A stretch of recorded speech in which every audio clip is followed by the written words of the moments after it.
ملګرو سلامونه.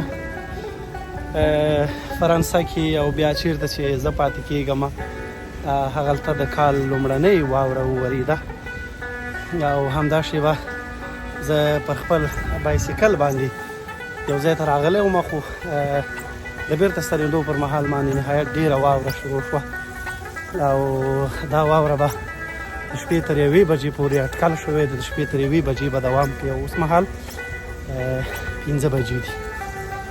نو فکر وکړئ چې اوس مهال دغسې وضعیت دی. نو خواوشا 5 بجې وروسته به بیا نه، البته 1 بجې وروسته به بیا څه حال وي. نو د واورو ورښتونو پر مهال باندې سړکونه ښویه وي، موټر ښویېږي، نو خاص حرکت هم نشي کولی. په دې خاطر زم پر بایسکل د موټرانو پسې کرار ځم، خو زه به ترې لږ مخکې شم چې زما لاره شته دی. نهایت ډېره واوره ورېږي.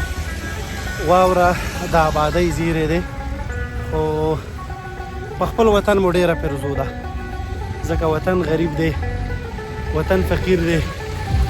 نو آبادي او خوشحالي چې هغه په وطن کې خوند کوي، په وطن باندې مې پیرزو ده. نو څنګه وایي چې واورې اوري په کابل، شا به غېږه راکوه. نو په کابل باندې که واورې کېږي خو موږ پکې نه یو. موږ د واورو ننداره به په فرانسه کې کوو او بیا په فرانسه کې به هم چېرته زه پاتې کېږم دغلته به یې کوو. نو د واورو له دې موسمه مې خوند اخیست. روان یم کاله ته او ما ویل چې څو دغه شیبې په تاسې باندې هم ووینم. نو نهایت ډېر یخ هم دی او له دې یخه سړی خپل خوند وي. نو زما نوره یخني وشوه، لاسونه مې کار نه کوي.